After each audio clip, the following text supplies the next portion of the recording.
Hello everybody and welcome back to The Sit Down. In every era of boxing, there are fighters that some critics or fans will say have been protected. Now, sometimes it's the promoters, sometimes it's the matchmakers, sometimes it's their management, and other times it's sanctioning bodies. I've got my list and it's probably going to be a bit controversial.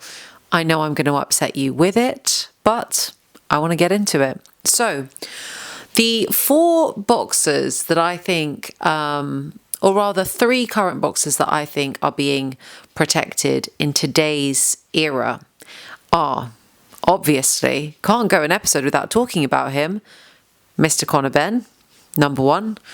Number two, as much as I hate to say it, Alexander Usyk. Number three, Sky Nicolson. And I want to give an honourable mention to Gervonta Davis. I mean, it's not super relevant as of today. However, in this era of the last decade, let's call it, last even, 5-6 years, we can definitely say he's up there as one of the most protected. And I'm going to break down why I think each of those guys are protected respectively. And of course, I'd love to hear your opinions on it. So, starting off with Conor Benn, I think this one's a little bit self-explanatory. Obviously, he was fighting, the likes of Chris Algieri back in the day, back before the drug controversy happened, where he was found to have taken some performance-enhancing substances. He was fighting opposition that were already probably not what you would expect someone like Conor Benn to be facing. He's obviously not won an area title, so he's not done things in that kind of traditional route. He's had heavy backing from his former promoter, Matchroom Boxing. And of course, with his father being the legend that is Nigel Benn, there was a lot of push behind him and a lot of support behind him. He's a commercial dream as well. So he was protected in that sense. He was sort of padded. And then, of course, the controversy around the substance abuse happened. He took a couple of years where that sort of settled down and the things that needed to happen. Since then, he's come back into boxing, and I mean, his most notable fights were against Chris Eubank Jr. Now, because of the weight disparity, obviously, the fight was sanctioned to happen at 160, and it resulted in Chris Eubank Jr., who shouldn't really be fighting at 160 anymore. He should be at 164, probably even 168. Having to weight drain himself down. The first fight was, it was a fantastic fight. I'm not going to take that away from anybody. It was one of my favourite fights of 2025. However, the second fight saw a absolutely weight-drained Chris Eubank Jr. fighting to survive in there, and that's his most notable win. And now he's going to be facing Regis Prograis. Enough said there, I think. Next up, Alexander Usyk. Now, this guy has completed boxing, and I've said this before and I'll say it again. This is one of my all-time favourite boxers. I absolutely love Usyk. He's done so much. He is undisputed at cruiserweight. He's two-time undisputed at heavyweight. More recently, he relinquished the WBO title, which then Fabio Wardley was elevated to WBO champion. So it would make sense, wouldn't it, when you're thinking about it, that those two should face each other for another undisputed heavyweight contest. However, in a weird turn of events, Usyk mentioned that he'd like to face Wilder. Okay, cool. We kind of all made our peace around that, although in the moment that we heard it, we were a bit like, why? But because of the legacy and because Wilder was such a big name in boxing, we thought fair enough. Now he's going to be fighting Rico van Hooven, who's a kickboxer. And the WBC have sanctioned that. So it feels very much like the WBC are protecting him. So when I mentioned the sanctioning bodies at the start, this is one of those examples. The WBC are protecting him in order for him to retain his titles. Now, if you want to fight a kickboxer, dude, I don't respect it, but do you? That's okay. But stop holding up the division, right? You're definitely in the sunset era of your career.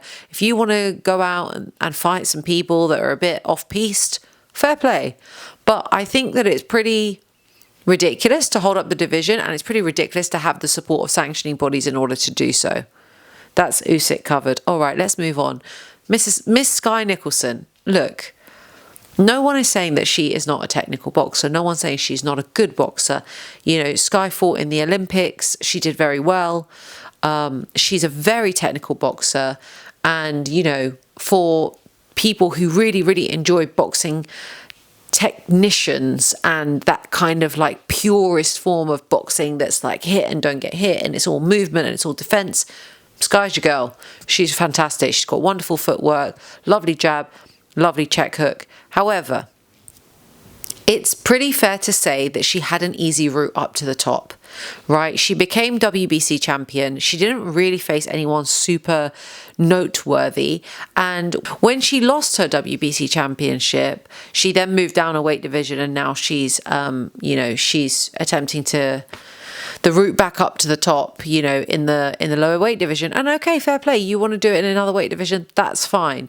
But we all know, we've all seen many, many other people, boxers, male and female, who have had much more difficult routes up to the top. Much more difficult routes up to the top. So, you know, because she's very well supported and protected by Matchroom Boxing, that route for her has been pretty easy and straightforward. And actually, she was very tested in her WBC defeat. And I think that really showed. So I'm interested to see what happens when she gets in there with the likes of, you know, an Ellie Scottney, for example.